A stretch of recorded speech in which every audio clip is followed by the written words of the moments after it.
Hai, Assalamualaikum warahmatullahi wabarakatuh. Hai teman-teman, ketemu lagi ya dengan saya Ibu Rida di mata kuliah yang sama, Teori Akuntansi. Hari ini kita masuk pada pertemuan yang ke-13 ya, dengan metode asinkronus via video. Nah, nanti diharapkan teman-teman bisa menemukan keyword dari yang saya sampaikan di tengah paparan materi hari ini. Oke. Masih referensi yang sama ya teman-teman, kita menggunakan Scudder et al ya, dengan buku penerbit dari Salemba 4, Teori Akuntansi Keuangan, edisi 12. Untuk tema kali ini yang akan saya paparkan adalah di bab 15 kalau nggak salah ya, seputar ekuitas. Nah ini dia, bab 15 ekuitas.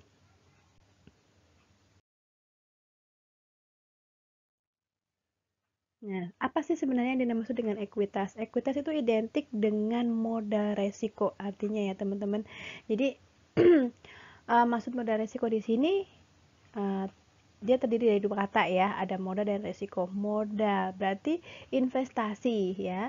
Investasi ini sifatnya dia tidak bisa ada pengembalian atau tidak ada jaminan pengembalian. Kemudian tidak ada juga pengembalian investasi, itu karakteristik daripada modal. Nah, kenapa dikatakan dengan resiko? Karena ekuitas ini meskipun dapat digunakan untuk melakukan proses investasi, tetapi kalau dia investasinya lebih besar, misalkan otomatis peluang atau resikonya juga akan lebih besar. Kalau misalkan dia investasinya terbatas, otomatis resikonya juga akan lebih kecil. Nah, makanya kenapa dibilang ekuitas itu adalah modal resiko ya, kolaborasi dari modal dan adanya resiko.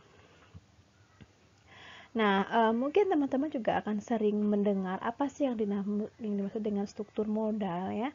Struktur modal ini sebenarnya adalah mix dari hutang dan ekuitas. Teman-teman tahu namanya hutang ya, sesuatu yang harus kita bayar ya, sesuatu yang harus kita keluarkan untuk mengorbankan ya, untuk mengorbankan uh, pengeluaran gitu ya, beban atau pendapatan ditujukan untuk memperoleh pendapatan.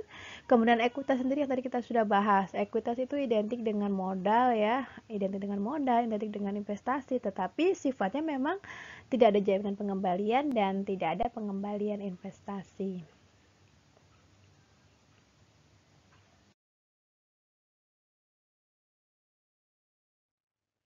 Nah, untuk teori ekuitas sendiri, karena kita membahas seputar tentang ekuitas ya teman-teman, ada beberapa teori ya. Yang pertama ada teori kepemilikan, teori entitas, teori dana, teori pengendalian ya, dan teori badan usaha. Yang terakhir adalah teori ekuitas sisa atau residual ya.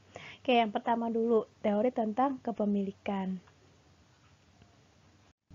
Ya, saya ulangi ya, untuk teori kepemilikan ini terkait dengan eh, rugi maupun untung yang dimiliki oleh perusahaan itu ya ditanggung oleh sang pemilik gitu artinya ya. Kalau misalkan dia memperoleh pendapatan, dia nanti yang memperoleh adalah sang pemilik. Apabila ada kerugian ya sang pemilik lah yang harus bertanggung jawab. Artinya segala sesuatu yang berhubungan dengan untung atau rugi itu menjadi tanggung jawab pemilik begitu. Kemudian yang berikutnya ada teori entitas. Nah, teori entitas ini dikatakan bahwa baik pemilik ya yang atau pemegang saham yang menanamkan modal dengan manajemen yang mengelola saham itu mereka keduanya adalah pihak-pihak yang menjadi satu kesatuan ya, menjadi satu entitas bergabung dalam suatu usaha begitu ya, makanya kenapa dibilang entitas ya. Tapi entitas ini ya beberapa bagian, pemegang saham sendiri, pengelola perusahaan sendiri, tapi mereka tetap masuk dalam satu kesatuan, satu entitas. Kemudian teori dana. Untuk teori dana ini memiliki tiga karakteristik ya teman-teman. Ada dana ya, ada dana, kemudian ada aset dan pembatasan. Ya, di dana sendiri kita tahu yang namanya eh, pada saat penyusunan laporan keuangan itu kan ada akun, ada dana ya di situ ya. Nah, dana ini menjadi salah satu faktor penting ya, dianggap sebagai faktor fundamental. Kemudian aset, aset terkait dengan pengelolaan sumber daya asetnya ya. Jadi apakah efektif dan efisien. Kemudian reduction ini adalah pembatasan. dalam menggunakan aset ya. Jadi kita meskipun ada uangnya nih, ada dananya, ada asetnya, tapi kita juga harus pada saat mengelola dua hal tersebut ya kita harus ada restriction, ada pembatasan supaya tidak berlebih kan gitu ya, supaya beban yang dikeluarkan juga tidak tinggi. Kemudian teori yang berikutnya adalah teori pengendali. Nah, ini maksudnya adalah pemegang saham ya, pemegang saham atau mungkin seorang investor memiliki hak kendali atas perusahaan lain. Maksudnya seperti itu ya, maksudnya dari pengendali ini. Dari bentuk modal saham yang ditanamkan mungkin bisa lebih dari 50% misalkan saja. Atau mungkin penguasaan teknologi juga bisa ya. Ini jenisnya banyak. Intinya adalah teori pengendali ini memiliki kekuasaan, memiliki pengendalian atau kontrol yang lebih daripada yang lain gitu maksudnya. Kemudian teori badan usaha ini dikatakan bahwa pada teori badan usaha itu orang-orang yang berkontribusi ya, pemegang saham dan seterusnya adalah orang-orang yang memberikan kontribusi modal itu dianggap menjadi suatu lembaga sosial ya. Jadi lembaga sosial yang dimana dia memiliki satu dan visi sama ya. Misalkan ada satu perusahaan A, kemudian terdiri dari investor B, C, dan D. Nah, sekumpulan investor ini bergabung dengan perusahaan A yang tadi itu kan sebenarnya memiliki satu tujuan gitu kan, menghasilkan keuntungan, profit oriented, kemudian ada penghasilan dividen dan seterusnya. Nah, itu maksudnya ya. Jadi, mereka itu adalah sekelompok badan usaha itu maksudnya. Kemudian ada teori ekuitas sisa atau residual ekuitas ya. Ini maksudnya adalah sebagian ekuitas yang tidak dibagikan ya. Ini hampir sama seperti dividen, tetapi selain dividen pasti ada bagian lain. Nah, bagian lain itulah yang disebut dengan ekuitas residual ya. Artinya ekuitas yang selain dipakai untuk kepentingan operasional, kepentingan pembayaran utang, dividen dan seterusnya adalah mungkin sebagian sisa dari ekuitas yang ada itu namakan dengan ekuitas residual.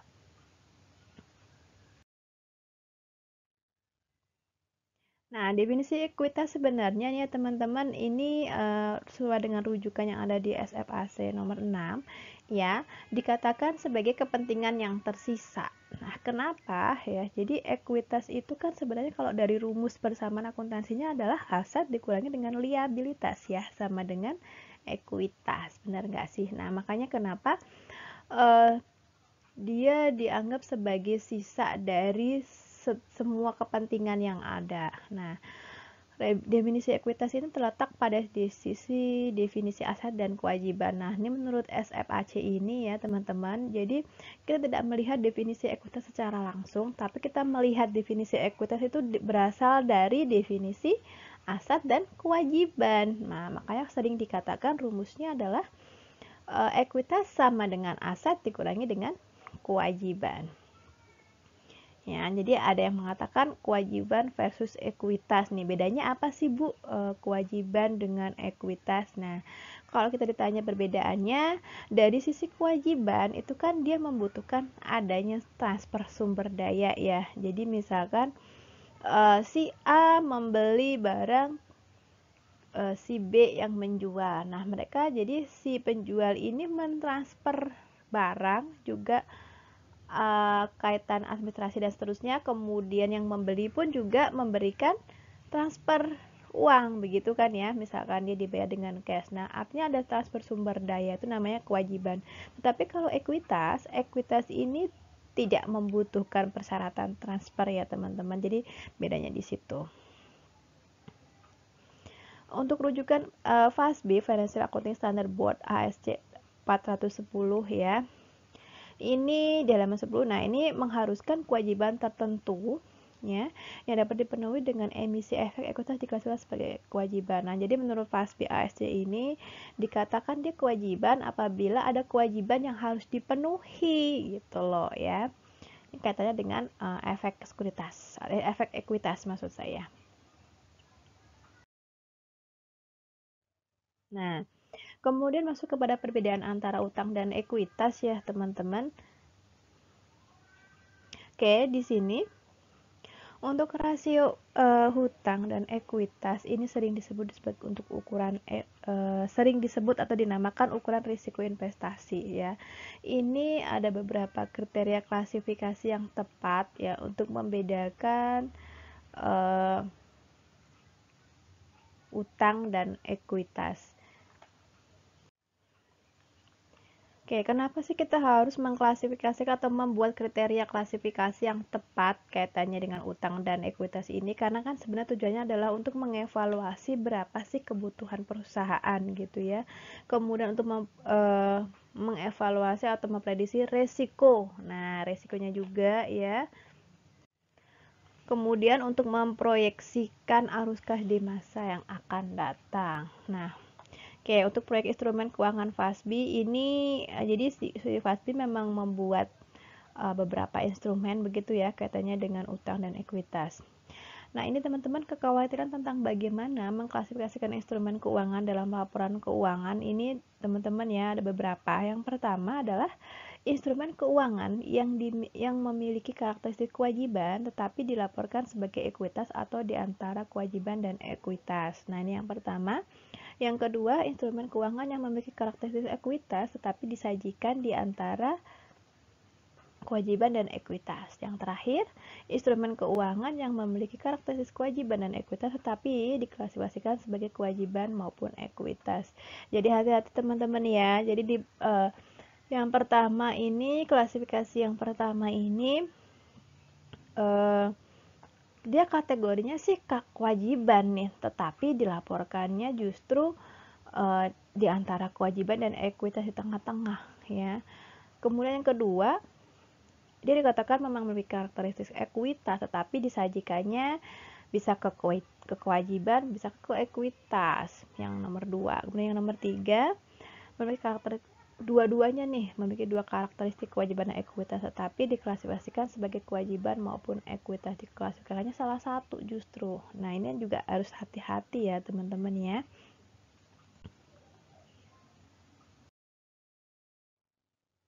Masih sambungan ya. Jadi FASBI ini sebenarnya membuat beberapa draft exposure ya teman-teman yang diusulkan sebagai pengetahuan saja ya. Jadi instrumen keuangan yang tidak membebankan kewajiban pada emiten tidak boleh dikatakan sebagai liabilitas. Artinya tidak boleh dibebankan sebagai ekuitas begitu ya. Karena kan dia tidak membebankan kewajiban. Selama kuncinya adalah dia tidak membebankan kewajiban, berarti itu tidak boleh dianggap sebagai liabilitas ya. Komponen instrumen keuangan yang membebankan kewajiban kepada emisi harus diklasifikasikan berdasarkan karakteristik kewajiban atau ekuitasnya. Ya, ini sebenarnya. Oke, klasifikasi suatu komponen sebagai liabilitas atau ekuitas tergantung pada apakah komponen tersebut membebankan kewajiban yang harus diselesaikan dengan pengalihan aset. Nah, ini bentuknya bisa pengalihan aset ya. Atau apakah hubungan antara emiten dan pemegang instrumen dianggap sebagai hubungan kepemilikan. Nah, ini jika misalkan pengecualian dari yang tadi, apabila misalkan dia memiliki hubungan kepemilikan atau hubungan istimewa, itu juga bisa dianggap sebagai kewajiban yang harus diselesaikan. Kemudian, komponen kewajiban dan ekuitas dari instrumen keuangan yang kompleks harus dipisahkan. Nah, ini misalkan kategori perusahaan besar ya, transaksinya banyak, itu harus dipisah ya teman-teman. Tapi kalau misalkan perusahaannya kecil dan tidak terlalu rumit, tidak memusingkan, ya boleh digabung, tapi sih sebaiknya dipisah ya.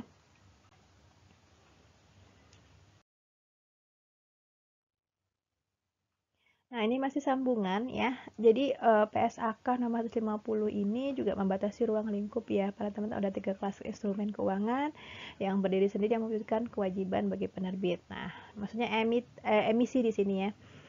Yang pertama, saham preferen yang dapat ditebus secara wajib kecuali penebusan diperlukan hanya pada saat likuidasi atau penghentian penerbit.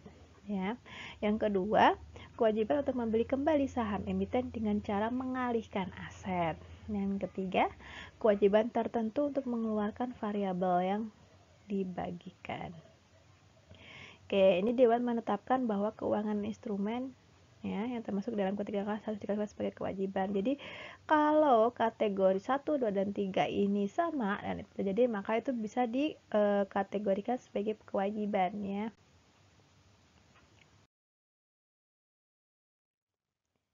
Nah, oke teman-teman. Nah, sekarang kita masuk kepada pelaporan ekuitas ya, atau ekuitas pelaporan. Nah, untuk jenis daripada organisasi bisnis sendiri juga teman-teman pasti tahu ya, ada perseorangan, ada kemitraan, ada korporasi ya, ada 3.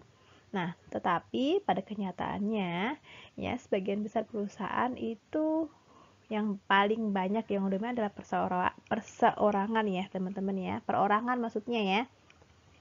Perorangan maksud saya, bukan perseorangan tapi perorangan, ini juga perorangan. Nah, tetapi jumlah aktivitas kalau dilihat dari sisi aktivitas bisnisnya itu justru yang terbesar adalah korporasi, teman-teman. Kenapa? Karena pertimbangannya adalah sistem produksi ya, sistem produksi dan distribusi. Kalau perorangan kan tidak, kalau kemitraan kan jarang. Nah, justru kalau kita lihat dari jumlah aktivitas bisnisnya yang terbesar itu justru adalah korporasi. Tetapi kalau dilihat dari uh, jumlah secara all ya, secara kuantitas itu ya perorangan.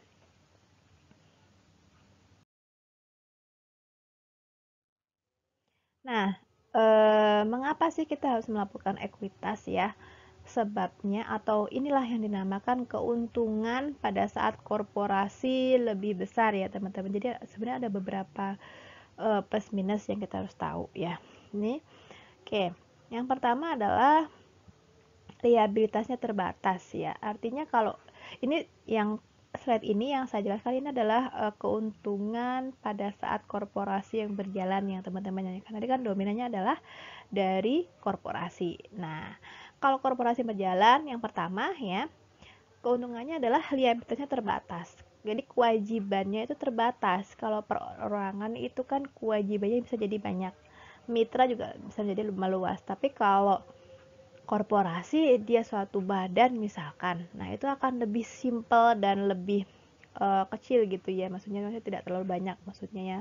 Jadi kewajibannya pun juga ini juga tergantung dari kemitraannya, tergantung dari transaksinya juga sih ya. Jadi dianggap kewajibannya terbatas, tidak banyak dari perorangan maupun uh, mitra. Kemudian yang kedua ada aspek kontinu ya. Jadi kalau korporasi dia bersifat lebih kontinu, dia akan susah untuk cenderung memiliki tingkat kebangkrutan yang lebih kecil ya. Kalau perorangan itu kan cenderung tingkat bangkrutnya lebih besar, ataupun mitra juga cenderung tingkatnya lebih besar ya. Tapi kalau untuk yang korporasi dia akan lebih kontinu. Nah, kemudian yang berikutnya ya, yang ketiga, dia ada likuiditas investasi. Ini maksudnya adalah apakah ekuitas yang diinvestasikan itu dapat diukur secara bebas di pasar gitu ya, sesuai dengan pada mekanisme pasar. Kemudian berikutnya, keuntungan berikutnya adalah ini bisa ada berbagai hak kepemilikan. Jadi ada 4 hak yang bisa dimiliki oleh uh, orang yang menanamkan ekuitasnya ya, orang atau badan begitu ya. Jadi yang pertama memiliki hak untuk bisa menerima dividen ya. Kemudian yang kedua, memiliki hak untuk memilih anggota atau dewan direksi. Kemudian yang ketiga, memiliki hak untuk didahulukan ya, terutama untuk saham-saham yang preferen. Kemudian yang terakhir, yang keempat adalah memiliki hak untuk menerima aset. Ya, ini jadi hak kepemilikan yang dimiliki ya. Jadi ada 4 hak ya.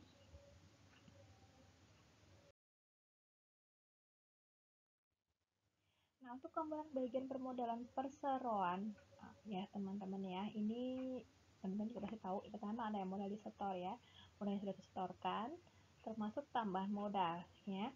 Kemudian ada yang namanya modal yang diperoleh.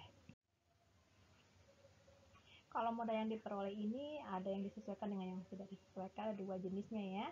Kemudian ada penghasilan komprehensif lainnya, teman-teman juga bisa, atau mungkin yang lainnya ada saham treasury, kepemilikan saham dan pengendali, dan seterusnya juga ada. Itu juga masih komponen daripada bagian permodalan. Oke. Nah, masih sambungan. Nah, teman-teman juga pasti tahu ya, namanya modal yang disetor itu jenisnya ada saham biasa dengan saham preferensi. Biasa itu saham yang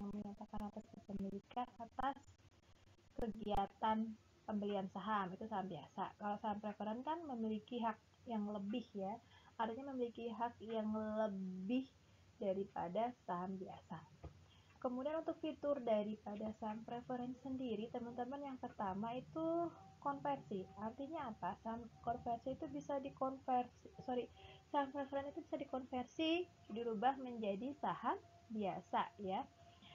Tentunya dengan mentransfer nilai pari ya. Kemudian ada hak beli ya, ini kondisi pada saat mau membeli saham preferen ya, jadi bisa dibeli. Kemudian hak kumulatif, ini misalkan saja pada saat satu periode itu tidak menerima dividen, misalkan tidak dibayarkan dalam satu periode, nanti akan dirapel, akan dikumulatif di periode berikutnya, itu namanya hak kumulatif. Kemudian yang ketiga ada hak berpartisipasi. Kalau hak berpartisipasi ini adalah hak untuk memperoleh imbal hasil yang lebih, artinya lebih dari yang biasanya ya hak berpartisipasi, karena dia ada kelebihan kegiatannya. Kemudian hak penebusan ini tidak ditebus dengan uang maksudnya ya. Oke.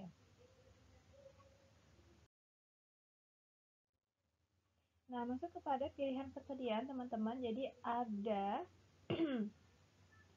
dua jenis ya pilihan persediaan, itu ada yang dikompensasikan dan yang tanpa kompensasi. Oke, bedanya apa kompensasi sama tanpa kompensasi? Kalau kompensasi itu memberikan hak opsi ya, memberikan hak opsi kepada karyawan. Karena kan ini kondisi pilihan persediaan ini adalah pada saat uh, saham yang diterbitkan diperuntukkan untuk karyawan. Jadi pilihannya ada kompensasi dan tanpa kompensasi. Kompensasi misalkan karyawannya itu memiliki hak opsi gitu ya. Tapi kalau tanpa kompensasi biasanya ini hanya digunakan sebagai sumber modal tambahan saja ya. Nah, kapan sih Anda mengukur kompensasi dalam rencana kompensasi? Ini dilihat pada saat dilihat pada saat tanggal pertama di mana saham itu diterima ya teman-teman. Jadi dia bisa diukur kompensasi tersebut pada saat awal ya, tanggal pertama diterimanya sahamnya gitu maksud saya. Oke. Nah, menurut opini APB nomor 25 ini sebenarnya adalah terkait dengan saham ya. Dengan saham ini ya, persediaan yang tadi. Oke, kita masuk kepada merekam opsi saham di bawah naungan PASBI ASC 718.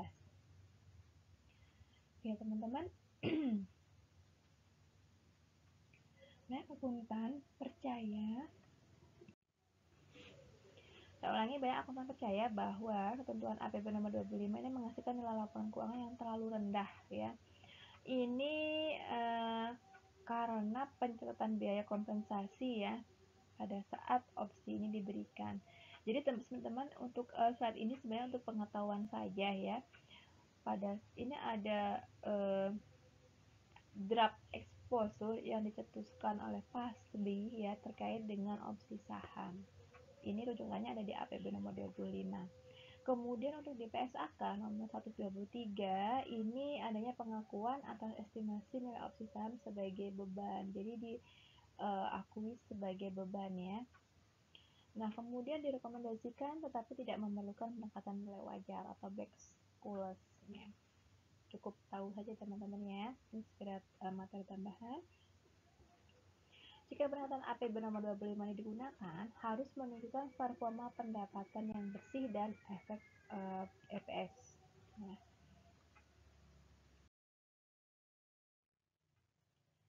masuk pada PSAK nomor 33R ya teman-teman. Ini adanya kekhawatiran praktek. Jadi ini tidak perlu saya sedikit sampaikan. Jadi PSAK nomor 123R ini adanya unsur kekhawatiran ya di lapangan. Karena kenapa? Kasus yang terjadi, teman-teman juga pasti tahu ada Enron, ada Taiko, ada WorldCom ya. Enron ini kan sebenarnya kasus manipulasi laporan keuangan kan ya. Jadi dia ini melakukan Enron ini kan tahu ya, ini waktu itu kan audit eksternalnya adalah Arthur Andersen ya. Teman-teman juga tahu Arthur Andersen juga sekarang sudah ditutup, dan teman-teman juga pasti sudah tahu bahwa Arthur Andersen ini adalah salah satu dari the big four yang terkenal itu ya. Oke, jadi si Enron ini melakukan manipulasi laporan keuangan yang harusnya dia melihat aset itu dilihat dari nilai buku begitu ya, tapi dilihatnya dari sisi nilai pasar ya. Kemudian profit yang dihasilkannya pun tidak akan merujuk kepada profit yang sebenarnya, tapi lebih ke profit bisnis. Sebenarnya sih ada memang banyak sekali ya manipulasinya, teman-teman juga bisa searching di Google untuk kasus Enron. Kemudian untuk welcome dulu ini juga sama ya, yang harusnya dia melaporkan yang sesungguhnya, tapi tidak, justru ya pengeluaran mereka akui atau mereka palsukan dengan pendapatannya, jadi dibuatnya line cost. Nah itu kan parah sekali ya. Kemudian Taiko juga sama, Taiko itu juga masih kasus pemalsuan juga ya, pemalsuan data atau pemalsuan akun ya teman-teman. Jadi ketiga hal ini adalah praktek akuntansi yang tidak dibenarkan karena mereka semuanya adalah merekayasa laporan keuangan ya. Oke, opsi saham digunakan untuk menghindari pembayaran pajak. Jadi sedikit berkaca pada PSAK nomor 125.3R ini, jadi karena ada unsur kekhawatiran, kemudian ada unsur untuk menghindari pajak ya, jadi diwajibkanlah ada unsur pembayaran biaya kompensasi gitu ya. Nah, aturan biaya kompensasi ini juga disuruh untuk adil gitu ya teman-teman. Kemudian harus dilaporkan laba ruginya, kemudian harus ada metode kisi binomial. Metode kisi binomial adalah dua sisi ya, dua sisi di mana ada dua asumsi, apakah nilai sahamnya akan naik atau akan turun. Kemudian ada penentangan terhadap ketentuan, itu juga pasti akan terjadi ya, namanya kan di luar, di lapangan kan ada pro dan kontra. Oke, kita masuk kepada yang namanya waran saham ya teman-teman. Nah, waran sendiri ini kan sebenarnya adalah sertifikat yang memungkinkan bagian pemegang sahamnya ini. Oke, saya ulangi, maksudnya adalah sertifikat yang memungkinkan para pemegang sahamnya ini memperoleh bagian saham gitu ya maksudnya ya, tergantung dari harga yang telah ditentukan, itu warannya. Untuk jenisnya sendiri ada banyak ya teman-teman ya, tapi kita tidak terlalu kupas banyak di sini ya. Untuk penilaiannya sendiri ini bisa melalui yang didahulukan ya, yang didahulukan atau bergantung kepada ini ya, kemampuan pasar ya, dorongan yang melekat pada utang atau saham preferred untuk meningkatkan kemampuan pasar. Jadi saya juga kurang begitu hafal ya soal yang penilaian ini. Nah, kalau di lapangan sendiri ya, ada pertanyaan kaitannya dengan ekuitas dan kewajiban di waran. Jadi waran ini sebenarnya bisa menjadi seperti dividen ya, tapi kalau waran ini kan dia memiliki dua perlakuan, di mana dia bisa dialokasikan untuk menjadi tambahan modal, atau mungkin dialokasikan untuk tambahan saham biasa juga bisa ya si waran ini ya. Tetapi kalau dividen kan tidak, kalau dividen udah dibagikan ya sudah kan gitu, menjadi hak pemilik pemegang saham. Tapi kalau waran ini sifatnya dia bisa dialokasikan menjadi tambahan modal, kemudian atau juga sebagai konversi atau penambahan dari saham biasa.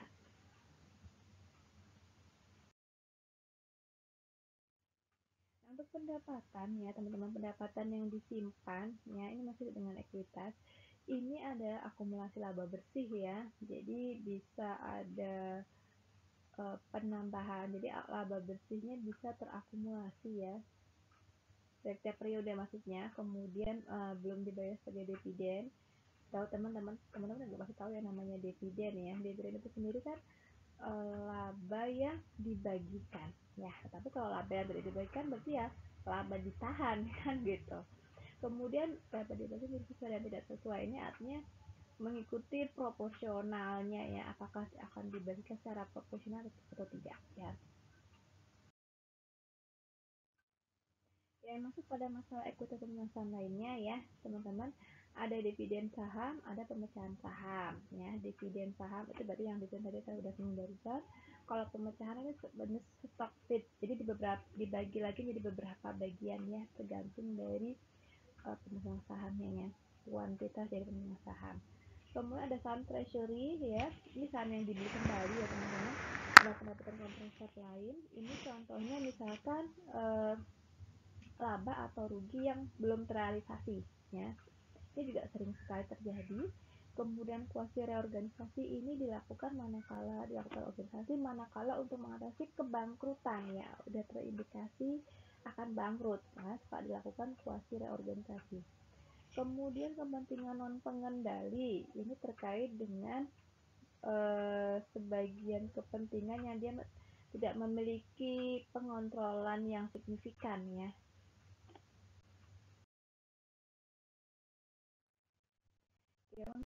Ya, saya ulangi, untuk analisis keuangan ekuitas pemegang saham ini ada pengembalian dari pemegang saham biasa, ada rumus ROSI ya teman-teman ya. Kemudian dalamnya laporan kinerja perusahaan dari sudut pandang dari pemegang saham biasa. Kemudian adanya ini juga dianjurkan sesuaikan dengan teori kepemilikan ya, yang di dalamnya juga ada biaya pinjaman dianggap sebagai pengeluaran daripada pengembalian investasi ya. Dan ini rumusnya teman-teman untuk ROXI sendiri. ROXI ini kan sebenarnya adalah salah satu alat analisis keuangan entitas ya, yang terkait dengan tingkat pengembalian pemegang saham biasa. Ya, rumusnya adalah laba neto yang tersedia bagi pemegang saham biasa dibagi dengan rata-rata ekuitas pemegang saham biasa.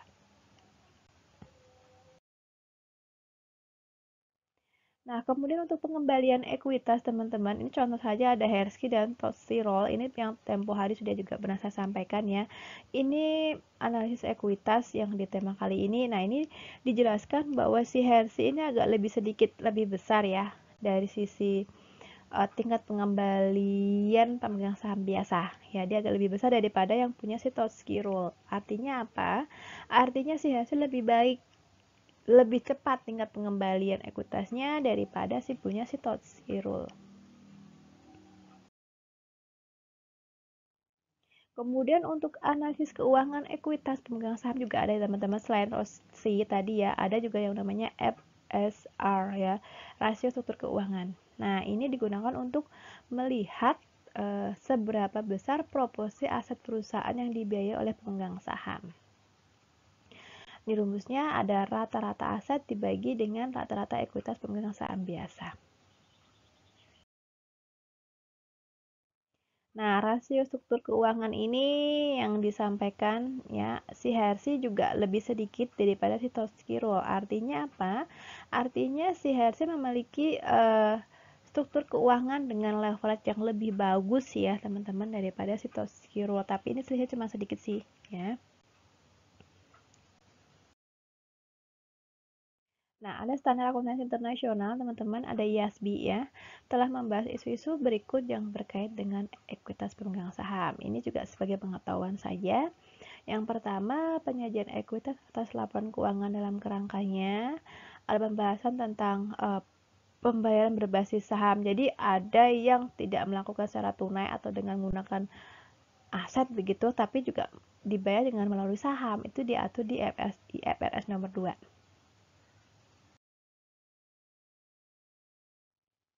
Nah, untuk kerangka penyusunan laporan keuangan sendiri, teman-teman, ini lebih kepada teori kepemilikan ya. Kemudian ada klasifikasi ekuitas ya, ke dalam modal yang disumbangkan, pendapatan yang disimpan, penyesuaian pemeliharaan modal.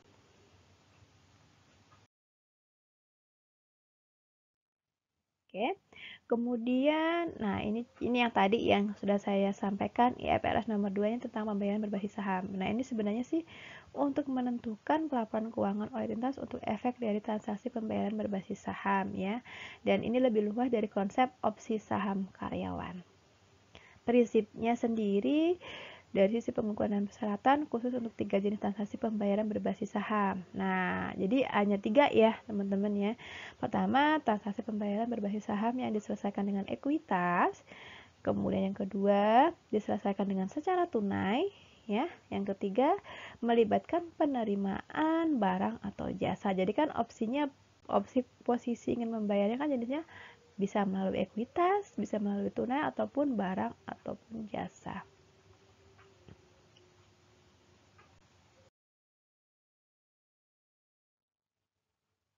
Oke, masih sambungan. Nah, sebelum saya masuk ke sambungannya ini, saya akan memberikan keywordnya ya, teman-teman. Keywordnya untuk pertemuan ke-13 hari ini adalah hashtag ekuitas ya. E-nya besar, kuitasnya kecil semua, underscore NIM teman-teman. Ya, langsung NIM ya. Jadi boleh tulis NIM angka berapa tidak, tapi saya ulangi, underscore E besar ya, ekuitas kecil semua, garis bawah atau underscore NIM teman-teman. Oke, itu saja ya untuk keywordnya. Nah, sekarang kita masuk ke sambungannya tadi ya. IFRS nomor 2 ini juga mengatur persyaratan pengungkapan untuk memungkinkan pengguna laporan keuangan untuk memahami yang pertama adalah sifat dan luasnya pengaturan pembayaran berbasis saham yang ada selama periode tersebut. Kemudian bisa juga untuk mengetahui nilai wajar dari barang dan jasa yang diterima ya selama periode tertentu. Kemudian pengaruh transaksi pembayaran berbasis saham pada laba rugi entitas untuk periode dan posisi keuangan. Oke, cukup ya untuk materi hari ini, cuman sedikit, hanya ada 27 slide. Semoga teman-teman mempelajarinya dengan baik. Jika serasa kurang jelas, bisa melihat atau merujuk lagi kembali ke buku yang lebih lengkap. Baik, itu saja dari saya. Mohon maaf apabila ada kata-kata saya yang kurang berkenan. Wabillahi taufiq wal hidayah. Wassalamualaikum warahmatullahi wabarakatuh. Dadah. Subscribe.